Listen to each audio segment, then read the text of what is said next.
What is going on YouTube? It's Andrea here at VW Family Farm, and you guys have been asking for more sourdough recipes. So today, that's what you're gonna get. We recently just got home from the Homesteaders of America conference, where I had the awesome pleasure of meeting this lady, Jill Winger from the Prairie Homestead. It was really awesome to meet her. She's someone I've followed for a long time. She's an awesome cook. And this recipe is coming out of this awesome book that she wrote that recently came out that I'm gonna link below. I'm not gonna type the recipe in the description because I want you to get this book if you want this recipe. You can watch me make it, but I really hope that you order this book because it's really awesome, especially if you are into from scratch cooking, which is what she's all about. She lives out on the prairie in Wyoming, and she just has some great tips for healthy cooking, but also delicious things you can make right in your own kitchen. And when I saw this recipe, I thought, I am making those because you know I love sourdough. So today we are making sourdough crackers. I'm gonna jump right into it. This is pretty simple and straightforward, and it's not gonna take any time at all. It's a cold, rainy day here, and I've got a pot of cream cheese chicken chili cooking for supper. I believe I've made that on camera before for you guys. I will go back and look, and I will link that below.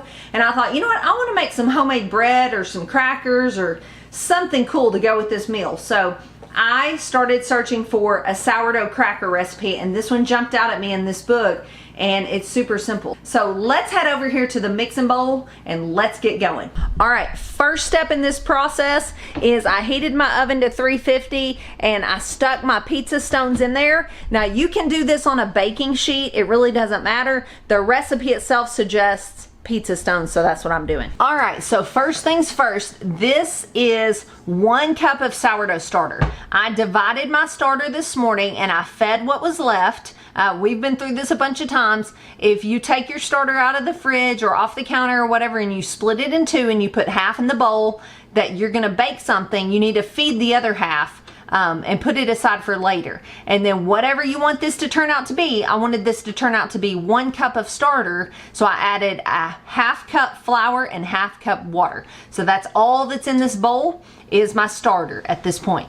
You can see this is nice and bubbly. The next thing we're gonna add to this bowl is 1 teaspoon of packed brown sugar, preferably organic whole cane sugar, but just use whatever you have. That was only 1/2 teaspoon, so I'm adding another one.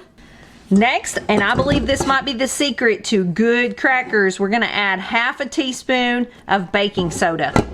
We're gonna add a 1/4 teaspoon of salt.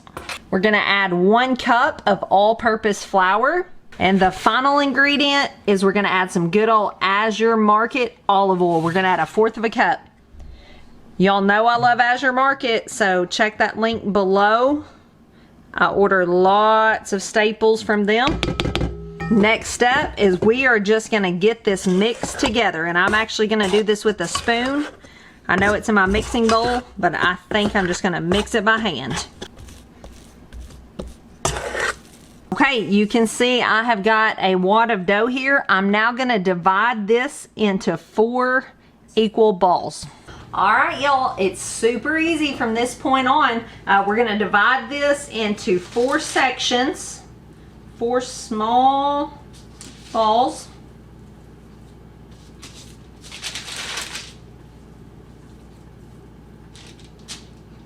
I'm actually gonna get another piece of parchment because I'm gonna need it anyway. And I'm gonna pile these on it for now.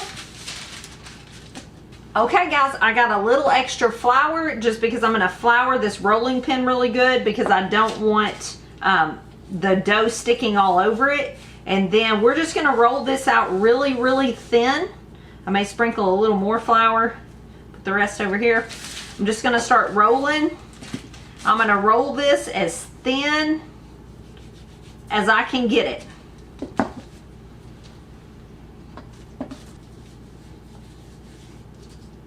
And this dough is sticky, so you may have to keep flouring your rolling pin. Now, here's where you and I may differ. I am not a perfectionist. I don't really care what shape this winds up to be because I'm gonna cut it up into crackers. It's for my family here at home. So I don't really care if we have some odd looking crackers. If you are the type person, you need really beautiful, you need a uniform rectangle that's going to make really uniform crackers. You know that about yourself. So you just do that until you're satisfied with it. It's really, really thin. So I'm going to move on to the next step. Okay, next step, I'm going to use a pizza cutter. You could use a knife or whatever you want. And I'm going to just gently, so I don't cut through the parchment, I am just going to make lines down through here. Make them whatever size you want, however big you want your crackers to be. And then finally, this is some coarse sea salt that I'm going to grind on top. Think of crackers you buy, they come sprinkled with salt on top.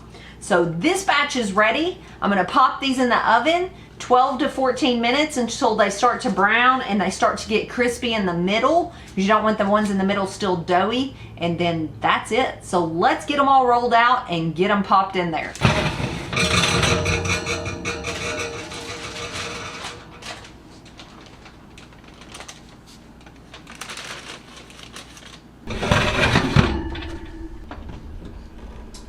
Last batch.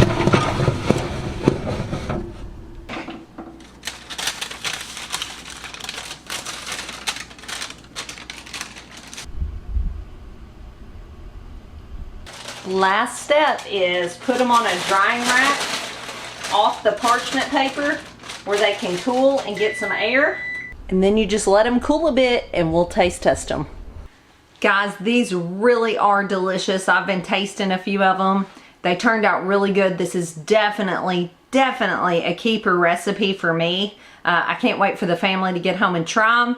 Y'all should give these a try. You should also definitely go check out Jill's cookbook.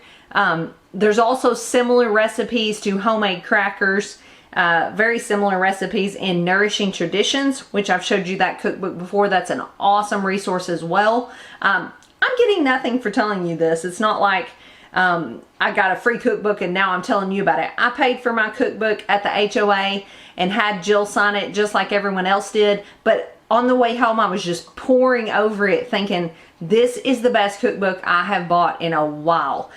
She's my kind of girl, gets out there and milks cows and does all kinds of stuff, lives out in the wilds of Wyoming. I mean, that in itself is tough.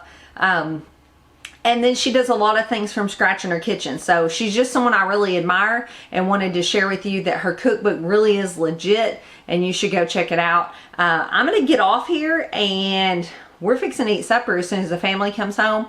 And I hope they like these crackers. I know they will because they are delicious and you should give them a try. Go check that cookbook out. I will see you guys later. God bless.